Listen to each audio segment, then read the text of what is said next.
ஞானகாளியம்மா, மாரியம்மா, கும்பல் 1000 கும்பலுக்கு விழுந்து உருண்டாலும் சார் புஷ்பா இருக்கட்டும், யாரா இருக்கட்டும், நான் தான் ஒரே வார்த்தை சொல்லிட்டேன். பிடிஆருக்கு எதிராக பயங்கரமான கேண்டிடேட்டை இறக்கியிருந்தா நம்ம போட்டியா நம்ம பேசலாம்.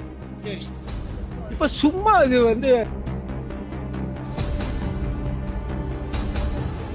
அர்ஜுன் படத்துல வர திடீர் முதல்வர் மாதிரி ஒரு திடீர் வேட்பாளர் மாதிரி அறிவிச்சிருக்காங்க. மதுரை மக்களுக்கு அதே பெரிய அதிர்ச்சி. குஷ்பு பிரச்சாரம் பண்றது அதிர்ச்சியா இருக்கு. சுந்தர்சி வேட்பாளரா மதுரை மத்திய தொகுதியில் அறிவிச்சது அதை விட அதிர்ச்சியா இருக்கு மக்களுக்கு. 15 நாள் தங்கு வென்றாருல, ஜெயிச்சாலும் 15 நாள் மதுரை தங்கு வென்றாரு. அந்த தங்குவேன்னு சொல்றதே தப்பு. இப்பயும் தானே. இப்போ என்ன யாருக்கு ஓட்டு போடுவீங்க? சுந்தர்சி கிடையாது, ரெட்டலை போடுவீங்க.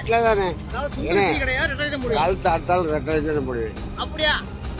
எம்ஜிஆர் எனக்கு அப்பன், ஜெயலலிதா எங்க ஆத்தா, ஜானியம்மா தான் அழிஞ்சு போச்சுல. சார் 160 தொகுதி நாங்கள் திமுக ஜெயிக்கிறோம் சார், அது உறுதி. ஆமா, திமுக தோத்தா இந்த இடத்துல ஜெயிக்கிறேன். உண்மையிலே சொல்லியிருக்கேன், பந்தயம் கட்டியிருக்கேன். கேளுங்க, பெக்காடு வச்சிருக்கு. திமுக தோத்தா இந்த இடத்துல கொடியை பண்ணி தீ குளிக்கிறேன். நான் கட்சி வெளியே சார் 55 வருஷம் அரசியல் இருந்திருக்கேன். இனிமேல் என்ன ஒரு சினிமா ப்ராப்ளம் இல்லையா? விஜயவே பிரபலம்னு நினைக்கல. நீங்க என்னங்க சுந்தரிசியை சொல்லி கேட்டுட்டீங்க? ஏங்க நீங்க வேற அந்த எங்களுக்கு குறை இருக்கு. அது பிடிஆர் வரல, வேற வர்றது எப்பயுமே பிடிஆர் தான். எங்க ஏரியாவுக்கு திருவள்ளுவர் தெருவுண்டாலே திருவள்ளுவர் தெரு 1வது வார்டு திருவள்ளுவர் தெருவுண்டாலே எங்க ஏரியாவுக்கு தான் பிடிஆர். யாரு நின்றாலும் வெங்கடேசன் யாரு நின்றாலும் எங்க தெருவுக்கு வராம போக மாட்டாங்க. ஆனா இந்த தடவை யாரும் வரல. அது எங்களுக்கு கொஞ்சம் மனசு கஷ்டமா இருக்குது.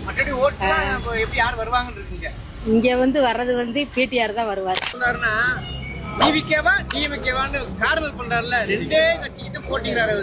தமிழ்நாட்டுல 2 கட்சி, ஏடிஎம்கே டிஎம்கே மட்டும்தான். அதிமுகவா திமுகவா தான்.